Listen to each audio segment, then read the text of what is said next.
10-year-old Joma was waiting for his mother to pick him up from school when the missile hit.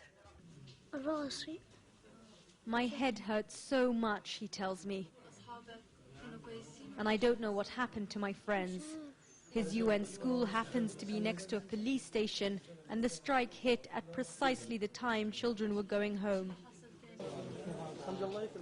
Mohammed is a police officer. On Saturday morning, a missile hit the station he was working at. I told him Israel says they're targeting Hamas's security apparatus. The police force is not political. It's an institution for the people.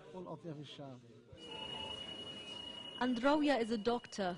She was working at her clinic when an airstrike hit the police station next door. Rawya has 3 children. And now, as a direct result of Israel's so-called targeted strikes, doctors say it's unlikely she'll ever see them again. The invasion started 2 days ago, and it was so hard that we were rushed by cases which are very complicated, serious cases, and dead bodies reached the hospitals at once, hundreds of them, dozens, and everybody was just thrown on the ground like that, and we were just running between them like a chicken without head, just in order to save lives as much as we can. All over the hospital we saw civilian casualties of what Israel calls its war on Hamas, and spoke to those whose lives will never be the same again because of Israel's decision to dismantle Hamas by destroying Gaza.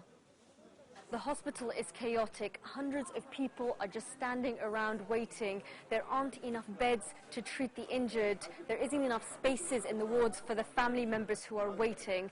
Meanwhile, doctors are telling us that they're running out of every supply, from solutions to gauzes, and right now one of their main problems is that they're running very low on almost every single type of blood. Days of continuous Israeli bombardment have also taken their toll on the Strip's already poor infrastructure. From the rubble that was once a mosque that happened to be by a police station, to the school hit as Israel targeted another building nearby. And all this as Gaza's 1.5 million people lie trapped inside this war zone, afraid they'll be the next ones in the wrong place at the wrong time. While we were sleeping, I heard a loud thud at the mosque next door. We were so afraid, and look what happened to my son. At least we are alive. 7 of us were sleeping in a room when we heard the explosion. The walls collapsed around us. It took 2 hours to get help, but my sisters did not make it. It was too late. All around Gaza are makeshift funerals, but few attend. People here are too scared to venture out, even though they know staying indoors is no safer. The tent's another example of how Gaza is becoming a graveyard.